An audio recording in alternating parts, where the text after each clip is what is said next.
welcome to the show. I'm Sherry Schreiner. A couple things I want to talk about today. I'm not getting any too hyped on anything this month so far. Did notice that Obama has taken off to Hawaii, but he usually does. Every December, you'll start to see all the Satanists take off out of the country because most people are celebrating Christmas and they don't celebrate Christmas. You'll see a lot of them head to ski resorts and take ski vacations and go visit resorts and islands and stuff out of the country because they don't really celebrate Christmas. And so, it's always been a battle with that holiday. I hate it. Christians always threw a fit that they were trying to take Christ out of Christmas. I was like, they should. He has no part of it. They should take Christ out of Christmas. It's a pagan holiday. I'm not going to get into that tonight. I just posted something on my site that I saw was funny. All the hype the last couple of weeks leading up to the 19th today about the electors changing their votes to cause a revolution and vote in Hillary instead of Trump and cause all this stuff going on. And, it simply just defies the whole reason of having Trump elected anyway, because we know the strings are being pushed above everybody. We're just puppets. And the people in D.C. and the media, they're just puppets. And if they wanted Hillary to be president, she would have been voted in. It's out with the old, in with the new. And there's not a thing the old's going to be able to do about it because their time is up. It's up. It's not about Trump being elected in as much as it is about their time is up. And so I haven't really gotten into all the hype about all this Trump and Hillary battling back and forth. Just going to sit back and see what happens because, the father just hasn't had me involved with it. It's just a bunch of energy pushing. The mainstream media doesn't want to see the writing on the wall. And so they've been fighting back every way they can. But their time is up. And so I didn't get involved with all the hoopla. I'd rather talk about stuff from the ancient past and teach you guys something than just spin the wheel on everything else that's going on that's spinning nowhere. One of the things that's caught my attention lately is all the drama with the Antarctica. Certainly not something we're used to even hearing about. I'm pretty sure I always thought the Antarctica was a small patch of ice down on the South Pole. And whenever they show you the pictures of the Antarctica, they show you a few little buildings for scientific and research and stuff like that. They don't, they've never made a big deal out of Antarctica, ever. And now it's in the news a lot. Come to find out, hey, Antarctica's pretty big. It's 2 times the size of the United States. Who would have thought? All you ever see is a patch of ice and snow and maybe some mountains and glaciers melting, so they want you to think and push their global warming. A couple of theories going on. But, Obama was in Antarctica a couple months ago, and then that started a trail of everybody else heading to the Antarctica. The Pope's been there, the Russian Orthodox leader's been there, all these Illuminati families were heading down there. So there's obviously something they want to see with their own eyes. Especially if there's something interesting going on, because Obama is wishy-washy as he is. And the fence rider that he is in all things, he always likes to see things with his own eyes or hear it with his own ears. He's one of those kinds of people. And so if there's something going on down there to see, it doesn't surprise me that Obama was taking off to go see it. There's a couple of theories going around. that they found underground cities under the ice, which doesn't surprise me, really. I mean, we know Shambhala's down there, and they use the South Pole entrance to go into the inner Earth city, Shambhala. It's also accessible from Mongolia, from India. Huge underground city at the Tall Whites run. And the Tall Whites are a tall Nordic race, very blonde, very blue-eyed. And these are the Aryan race that Hitler referred to. When he wanted to create the Aryan race, it wasn't a German Nazi race he wanted to recreate on Earth. It was after these tall whites, this alien race. He called them Aryans. And they were the ones who gave the Germans UFO technology. Now, see, back in 1933, when Eisenhower was first approached, I think the First Contact movie was made about Roosevelt when he met them in 1954. But Eisenhower had met with them in 33. And he had also met with the Greys. See, there's two different factions. There was the white, tall whites, who they call the tall whites. But what they are the Watchers that rebelled against their positions as angels of heaven watching over the earth. And they fell to earth, and they wanted to procreate with mankind, the women. And they were the ones who created the Nephilim, the half human, half giant children on earth, giants on earth, the Nephilim. They were described in the Book of Enoch as the Watchers' rebellion. They were the Watchers who rebelled. And Lucifer had told them if they left heaven, he would let them have any woman on earth they wanted. They could have the run of the women. And so he enticed them to rebel against heaven and come to earth, in a sense, falling like he did. So they fell to earth, became their own separate race, distinct from Lucifer's reptiles at that time, because he was already cursed and in trouble with his problems with Eve and Lilith. So all of his people were already pretty much at that time reptilians. What we know is like reptilians, we call them lizards, the fallen angels that lost their looks and returned into lizard-like beings. The Watchers never lost their looks. You know, when they were judged, they were just kicked out of heaven. They lost their angelic powers, but they never lost their looks, and so they still look very angelic. They're very, very tall, very, very blonde, very blue eyes. They didn't lose their looks, and so they kind of made their own communities around Earth. And they were also very dominant in the Pleiadians and the Andromeda Galaxy. They're also very noted for living in Mount Shasta in California, but they moved to Hawaii. I don't think there's anything left in Mount Shasta. There might be, but I thought it was kind of funny a couple of years ago when hearing about how the inhabitants of Mount Shasta had moved to Hawaii. Because we had done a lot of Oregon work. Like a lot of warriors were always heading up that way, Oregoning Mount Shasta and getting the water. Just because they look humanoid and semi-angelic type people, they are still wicked and fallen. And so the Oregon is going to bother them because they're in a wicked, fallen state. And it's this race, these fallen Watchers, that that Hitler ran to in the South Pole during the World War II. Now think about it, because, okay, Eisenhower meets both groups. He meets the Greys that were part of the Satan's reptilian faction, and he meets the Watchers. And the Watchers say, hey, we'll give you all this alien technology. They could have had their own anti-graft machines.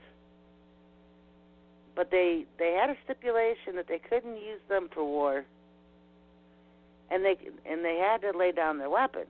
They didn't want any war. They're a peaceful people. And they made the same deal with Hitler. Now, Hitler took him up on it because none of his Foo Fighters, the Air Force and ancient historians will, I'll tell you, they saw these UFO crafts in the sky, but they never fired on them. You know, they weren't warcraft.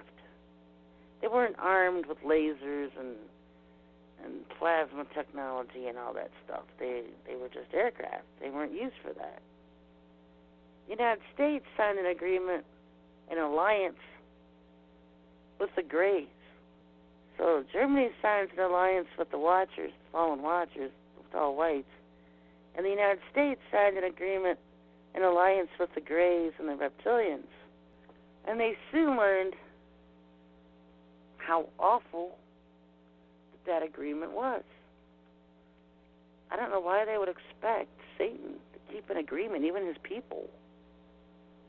But parts of their agreement were that in exchange for technology, that the aliens, the Greys, could abduct humans.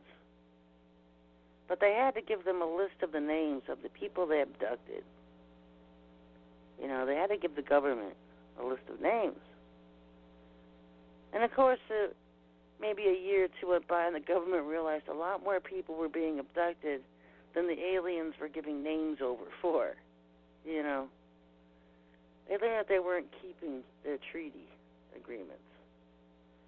And yet the aliens were giving them all this technology. Now, they had set up a mutual place to work together to transfer technology and the knowledge. And they called this place Area 51. And it's what it became known as.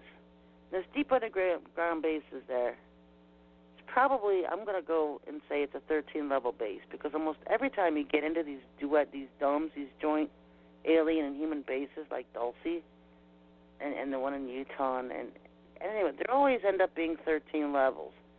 10 levels that are known, and then 3 levels underneath that are completely unknown, because that's where the reptilians nest at. That's where they have their own tunnels and their own nests and hoarding places and stuff.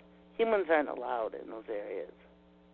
Most humans don't even know that those levels exist. So they set up Area 51, and they started giving them technology. You know, we have laser technology, all came from them. All of our advances in electronics came from them. You know, we could have free power now, because they power these underground bases with magnets and crystal technology. That's how they're powered. We could have free energy now, but they won't release it because they make too much money soaking it out of us, paying outrageous electric bills. But that's how it all started, and they started building a lot of the crafts you see now with the Air Force and the Army, the Navy, all coming out of this technology that the aliens were giving them. Electronics, medical devices, all the stuff coming from them. And this gave the aliens a foothold into America, a free license, to come in and start abducting humans. And they started doing so en masse. And it was somewhere in Eisenhower's presidency where he realized they weren't just abducting humans for breeding experiments, but they were eating them. They were eating them. And he was horrified, supposedly horrified. And that's when he had the "In God We Trust" printed on the currency. Now, that could have been Eisenhower or Roosevelt. Because whichever one had learned that they were actually eating humans, it freaked them out. And so they put "In God We Trust" on the currencies. But it was too late by then. Because as the Father told me, that once you start meddling with Lucifer's people, they possess you. They just take you over.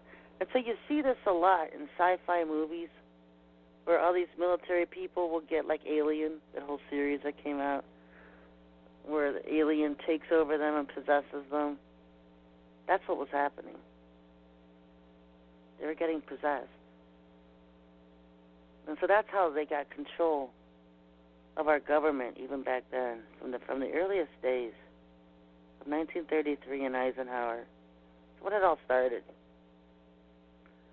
And so they had all these secret government groups, and you can read about them, people like Phil Schneider and William Cooper, and came out with a lot of information revealing all this stuff.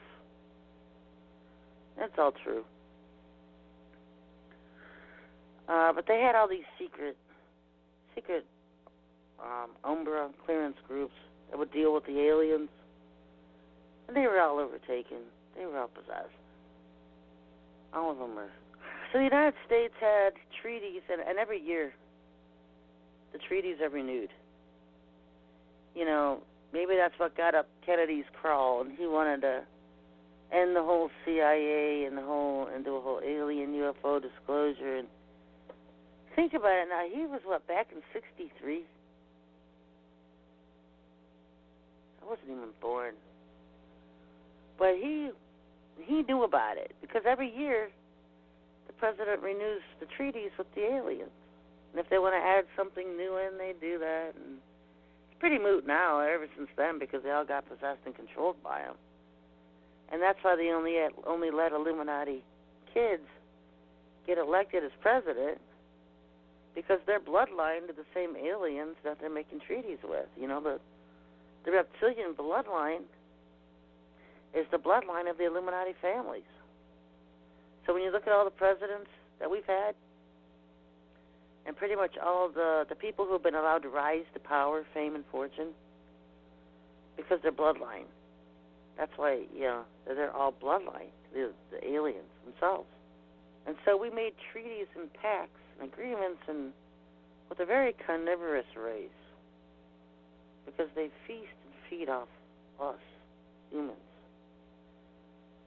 Where the Germans got all their technology and stuff, they made their treaties and agreements with the tall whites. And for this, they got access to Shambhala. You know, everyone talks about how Hitler never died in the bunker, that was just a look-alike that died, and he had jumped aboard a submarine or whatever and taken off to the South Pole and actually ended up dying in Brazil. They say his last interview he gave in a church in Brazil that he was living in. He was almost 100 years old. But he had become a friend of the tall whites, and so they protected him. And they have these underground cities in Antarctica. Now, another interesting thing that's come out is that there are some who believe that there are giants in stasis, and that these giants are starting to come alive. And they gather this because of the tunnel openings that have been probably always known about. Of course, now they're saying just discovered. They've probably always known about them. The doors themselves are 2 stories high. 2-story high doors. Not to mention the width of them. And so these are pretty tall beings coming in and out of these doorways of these bases and cities down in Antarctica. They say that for thousands of years, the giants of old were put to sleep. I remember giants were roaming the earth, roaming the entire earth. They weren't just in Palestine. And Caleb and Joshua, when they went to war against the giants, 20 cities of them, to take the land of Palestine away from them so that it become an Israelite territory. They're coming out of Egypt. There were still giants in the rest of the world. You know, Lucifer, even back in the day of the Garden of Eden, you know, they had the rest of the world to themselves. And what they did was they would crossbreed. they would crossbreed all these different animals and stuff. People don't know where dinosaurs came from and stuff. That was all from their crossbreeding experiments. And of course, giants were roaming the whole world. You know, they weren't just stuck in any one area. And so what they believe is that a lot of these giants were put into sleep, into a coma, and that they're now coming alive. And they believe that these serpent mounds, these burial grounds of the giants, are actually not dead giants, but giants that are in stasis, giants that are going to come back to life. And I find that interesting because I know that in Ohio they have the serpent mounds, south of Columbus there, southern Ohio, kind of east of Cincinnati and south of Columbus, there's serpent mounds. And we went down several years ago, and the New Agers were having this big brouhaha about the skulls. Remember that? They had this huge thing and rituals about the skulls, crystal skulls. And so just to piss them off, we went down to the Serpent Mound area of Ohio and Oregoned it really well. And every place on their tour of this crystal skulls thing, we had Oregon before they even got to the next stop on the tour. It's kind of funny. And I remember it ended in L.A. for some reason. It was ending at the airport. Of course, we had that Oregon, too. I don't know what the whole reasoning was behind all that crystal skull stuff. I just knew we sabotaged it with the Oregon.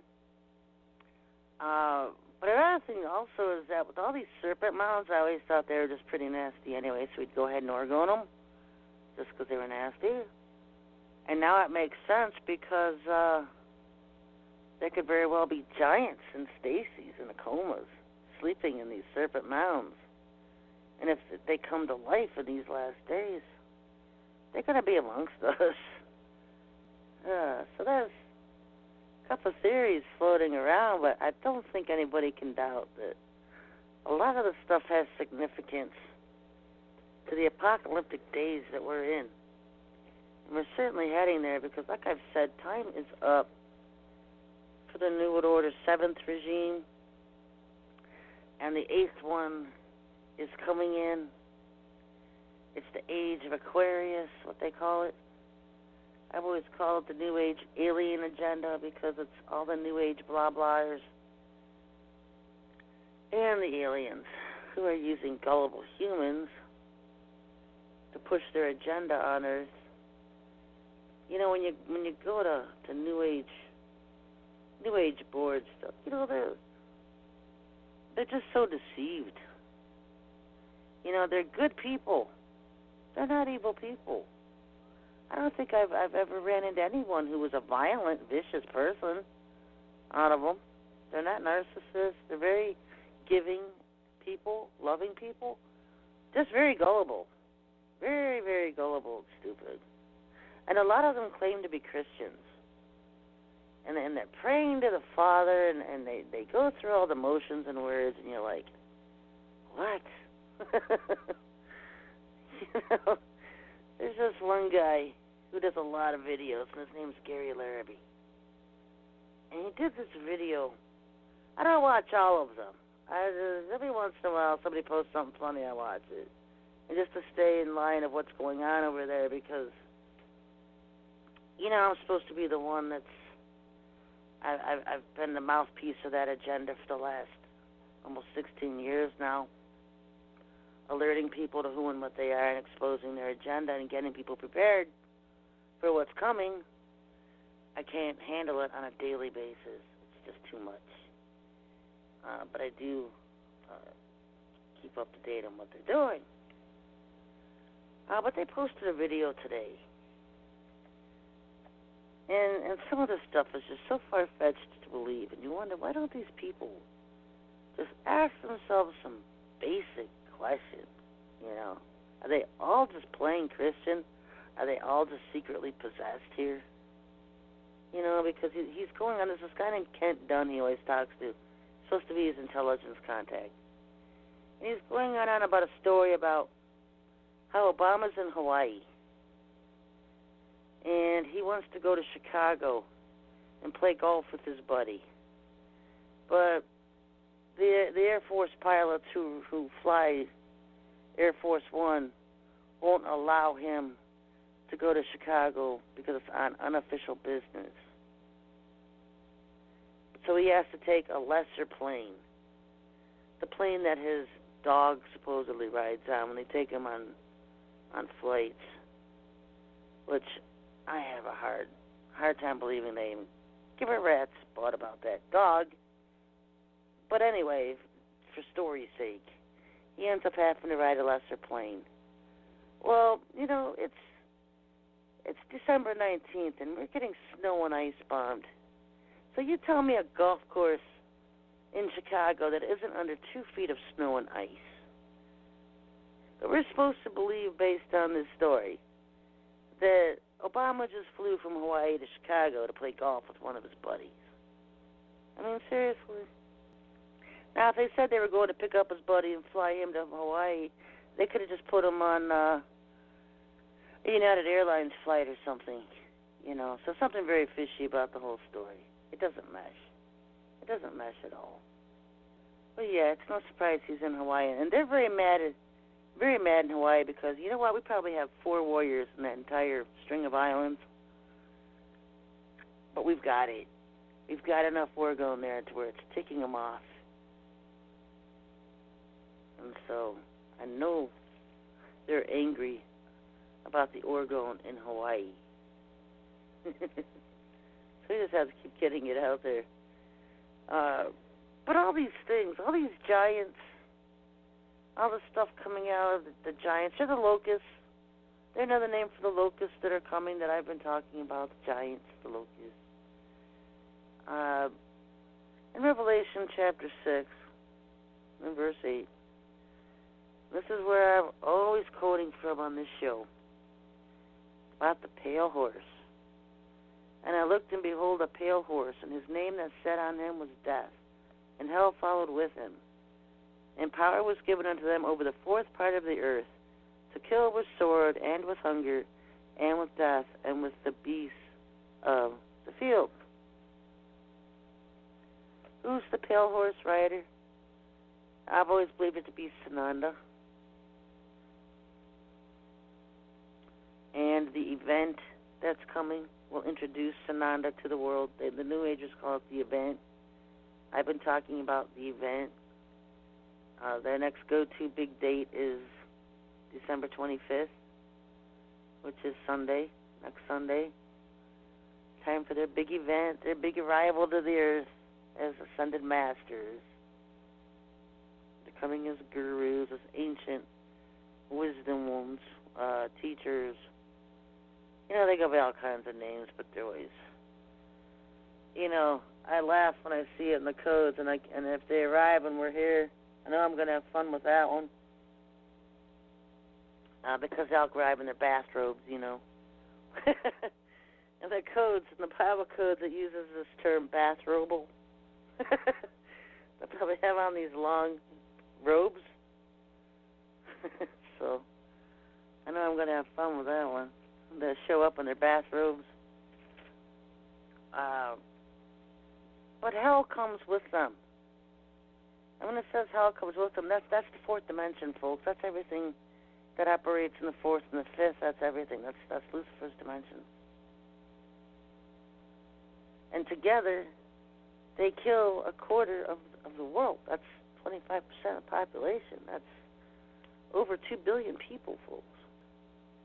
And with the beasts of the earth. It's not the beasts of the field, it's the beasts of the earth. That's 2 different things, folks. The wild beasts, the wildy beasts. I always see those terms. She-wolf. I always see that in regards to Lilith, the wildebeest, and the Bible code always refers to these fallen angels as animals. They're beasts. And not long after that the pale horse and hell is on earth, and you see the locust invasion, Revelation chapter 9. You could read Joel chapters 1 and 2. Revelation chapter 9. All these different invasions of these creatures, these beasts of the earth. They're very demonic and alien and fallen beings, folks. And so all this is going to be happening. All of it. Yeah, there's going to be giants. Yeah, I've had visions of them. And it's horrifying. I'm not going to be horrified because I'm going to be in the hands of the Father.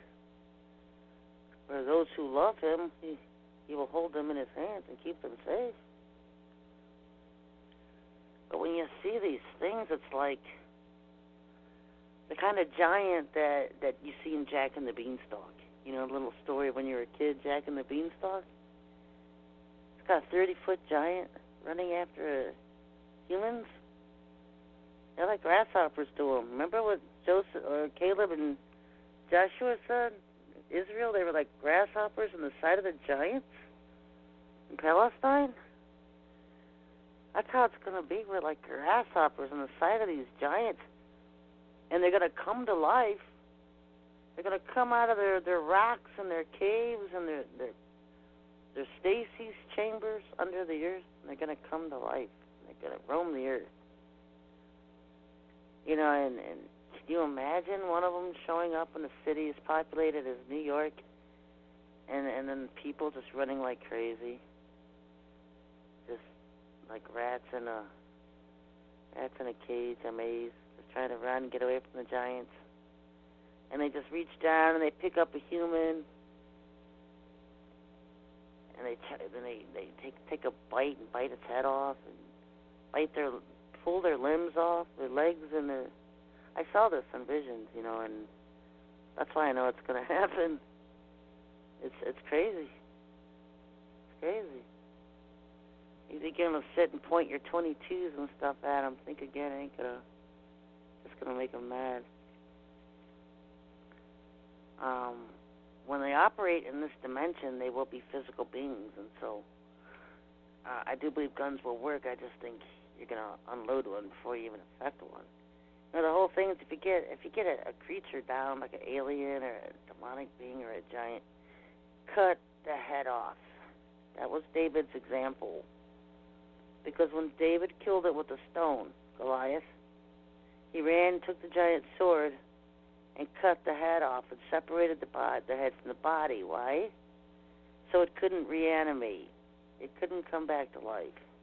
He wouldn't have done that if it wasn't possible. Reanimation and zombies, that's definitely a part of the last days. It's a part of it. The dead coming out of their graves through CERN, it's a part of it. I've seen the hole. They're going to bust down to hell and release the creatures out of hell. It's going to be like a land of the what is it called? Land of the living dead? Where they're all roaming the earth again, all the people who have died. It's literally going to be an open hell on earth. Literally. That's why the Father protects His people. That's why He has places of protection that they're going to be sent to. You've heard of Petra for the Jews in Israel, or they'll run to Petra when they hear about the abomination of desolation being started. And the Father will have places here on earth. I know the churches all preach rapture and all this, but yeah, there are a few groups being raptured off the earth, but for the most part, remember, about 80% will be left here, and they will be protected on the earth. And then a huge bulk of them will be left to go through the persecution of FEMA camps because He doesn't find their faith perfect in Him. He doesn't find their faith perfect. He's going to refine them by fire. Notice the wording of that, folks. Because He's not talking about sinners here and people who outright reject Him. He's talking about people who profess His name, who profess Him as Lord and Savior, but He doesn't find their faith perfect in Him. In other words, they're doing things that make Him angry. They anger Him. And although they profess their faith and love for Him, They make him angry. And so he refines them through the fire, which is persecution. Right? No big mystery rapture removing everybody. It's based on your faith and your works and how he sees you. Because how he sees you is going to be different than how you view yourself. You know, how many times you try to wake people up and they reject you and just want to stay in their errors? And it's not because they're not ready for truth. It's just that they're not ready to give up the errors. They're afraid to be mocked and criticized and laughed at by others instead of being ready to just stand alone. You know, that's why I love my tough bunch, ragtag band of warriors. You can throw any stick you want to at them or stone. They're still going to stand for the Lord. They don't care what you think about them. They don't care what you say about them. We go through a lot of persecution, a lot of hatred by the brethren, but we still stand for the Father, and we don't bend. You can mock us. You can throw sticks, your stones, your hatreds.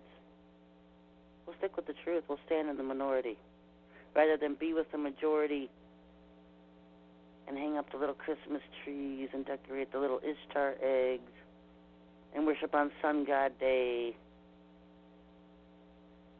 You know, the Ten Commandments never change. They're as good today as they were 6,000 years ago. Honor the seventh day. Remember the Sabbath day to keep it holy. And I don't care what calendar you're in. Our calendar's probably changed 10 times since then. The seventh day is always the seventh day. It's simple mathematics, folks. It's such a huge stumbling block to most people for some reason. Anyway, another thing I want to talk about, every once in a while on the show I'll give out a huge truth bomb, and some of you will grasp it, and some of you will just mock it, make fun of it, and others just don't even know what to think, so you just let it slide because you're not ready for it yet. And that's okay. Because sometimes truth takes a while to settle in. But one of the truth bombs I gave on this show was that the sun was a dimensional object, and that in this dimension it was a lake of fire and flame, but in other dimensions it was a brilliant light. And so I'm watching this video. It caught my attention the other day. And this guy's talking about, he's a scientist, and he's talking about how the sun is a transformer, and that it transforms energy from another dimension into ours. I'm thinking, I wonder if he's listening to my stuff. He went on to declare that the sun is hollow. Wonder where he got that from. That the sun is a converter from another dimension into this dimension. Wonder where he got that one from. But he also said something interesting. He said you cannot see the sun in outer space. So in other words, if you're in space, if you're on the moon, or you're perhaps out of this particular Earth atmosphere, up on the moon or someplace else, up on Mars. We have a lot of bases on Mars. I've always said that. You don't see the sun. The sun is invisible from moons and planets. So what makes the sun unique so that you only see it when you're on Earth? Huh? I thought that was interesting. I didn't even know. I didn't even thought about that one. I don't remember seeing it when the times I've been in space. I don't remember seeing the sun either. Come think of it. People ask me, how do you know that Earth's not flat?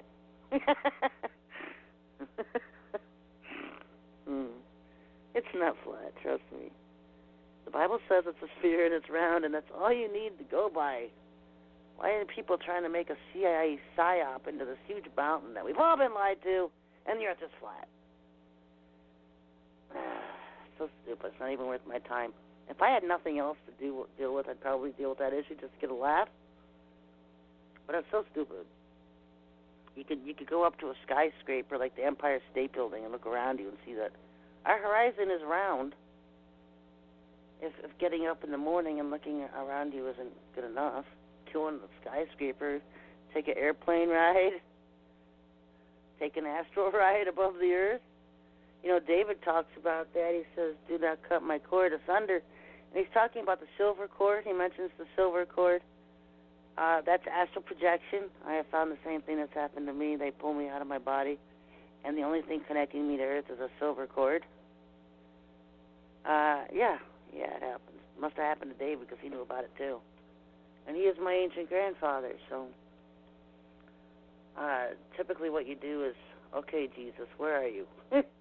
And at that point, you're back in your body, but he'll answer to your name. I never knew his correct name when I was young and growing up. Learned it when I'm older, but you know what? He's not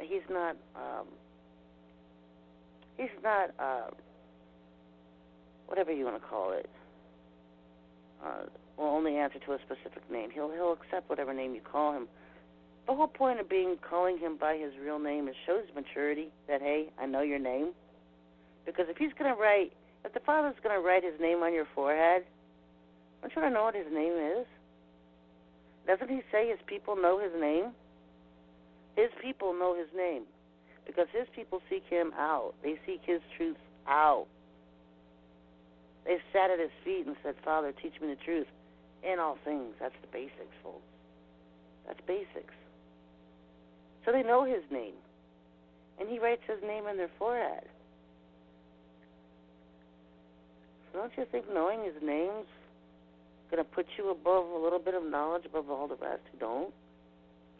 Also, with Sananda coming and going by the name Jesus, the fake Jesus that's coming is going to use the name Jesus.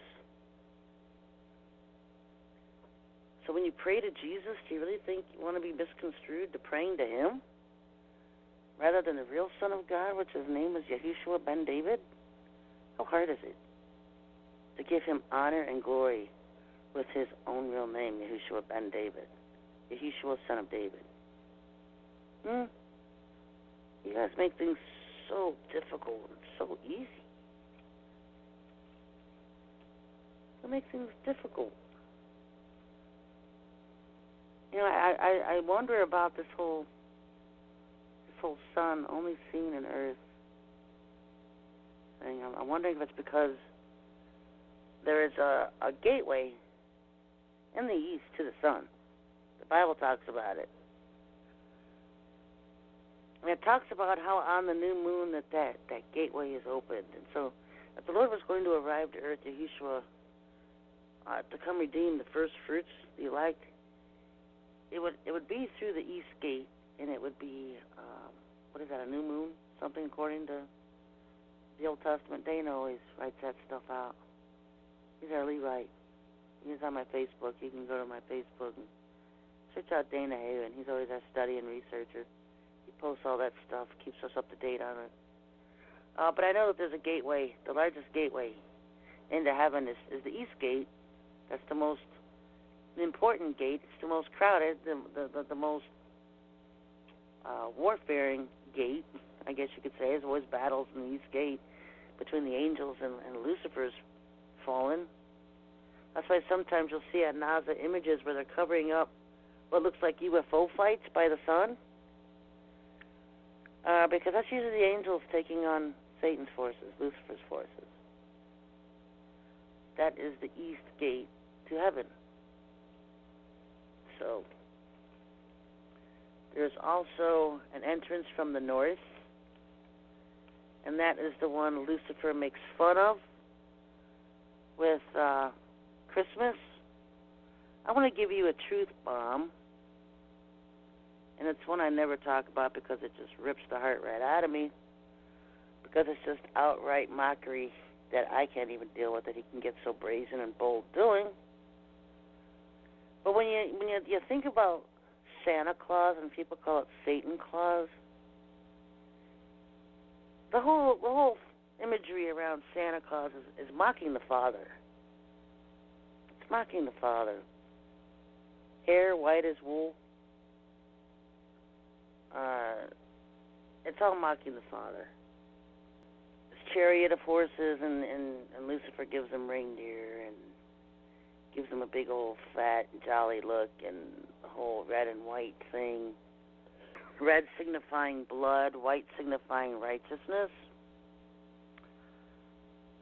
So it's almost like I've seen them depict Santa Claus in videos with the Catholic Church.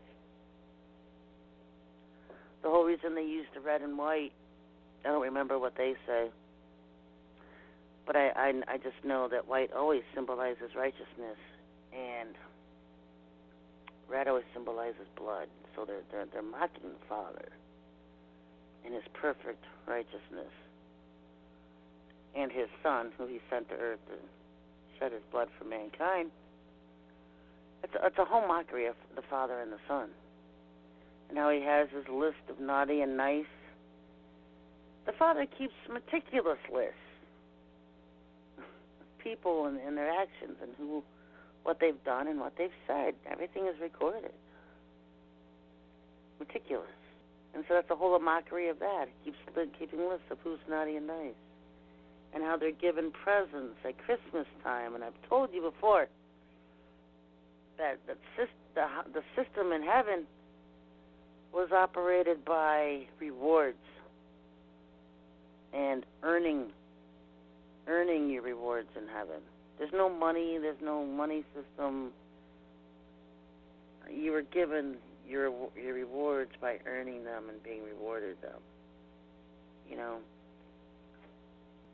And so the whole Santa Claus thing, he's actually just making fun of the Father.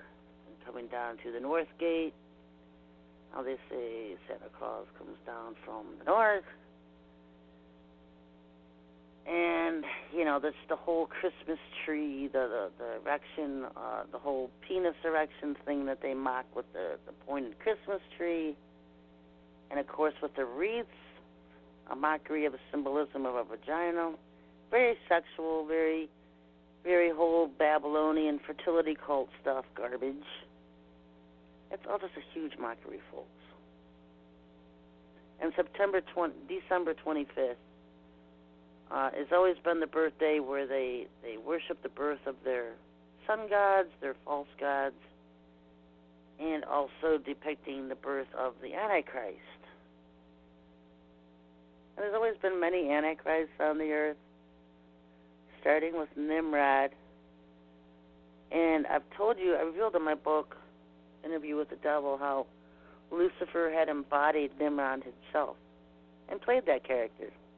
And Lilith played Tammuz. They embodied those human beings and played those characters on earth. And so the whole thing with Tammuz and Nimrod, Semiramis, and all that, it's all garbage, it's all mockery, folks.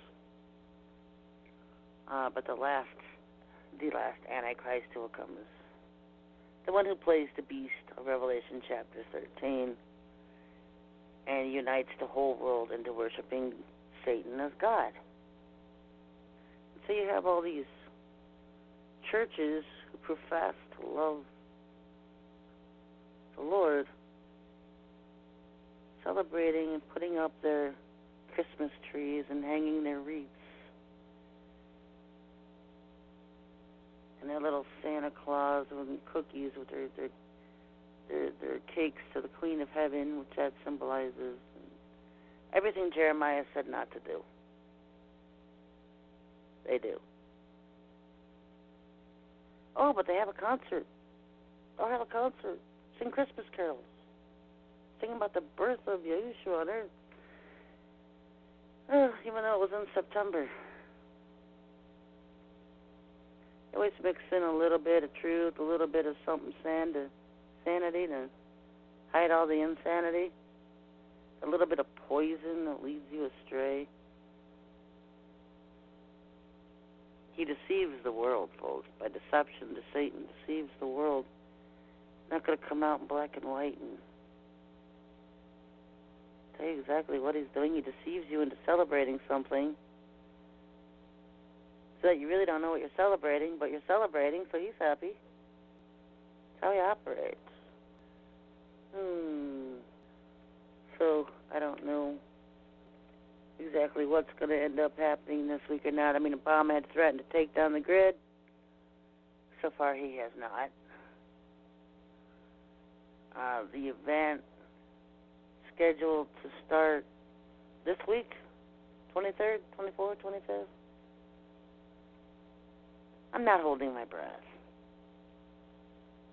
But it would be nice to get the show on the road.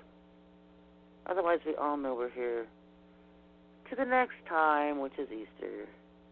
The next arrival times. Look for the arrival of the Father and then Lucifer's losers.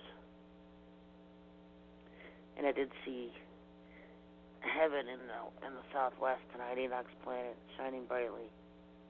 Beautiful and bright. Anyway, folks, time's up. Don't forget to support this ministry. You can go to SherryShriner.com. Help me keep the bills paid so I can do this show. Until next week, everybody. God bless.